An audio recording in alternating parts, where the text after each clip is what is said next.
শিক্ষক দিবস 2024 উদযাপন জয়বাংলা দাখিল মাদ্রাসার পক্ষ থেকে আমরা এখানে আয়োজন করেছি। এই আয়োজনের শুরুতে সুপার সাহেবের নেতৃত্বে আমরা আজকে এই মাদ্রাসায় শিক্ষক দিবস উদযাপন করলাম। শিক্ষক দিবস আর শিক্ষকরা বৈষম্যহীনতায় ভুগছে।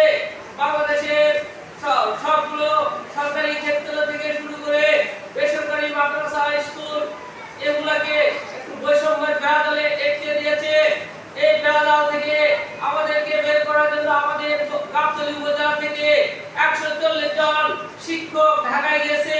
মহান আল্লাহ তাআলা যেন তাদেরকে ঢাকা থেকে ভালো একটা সংবাদ নিয়ে এখানে উপস্থিত করতে পারেন, সেই মহান রব্বুল আলামিনের দরবারে শুকরিয়া আদায় করি।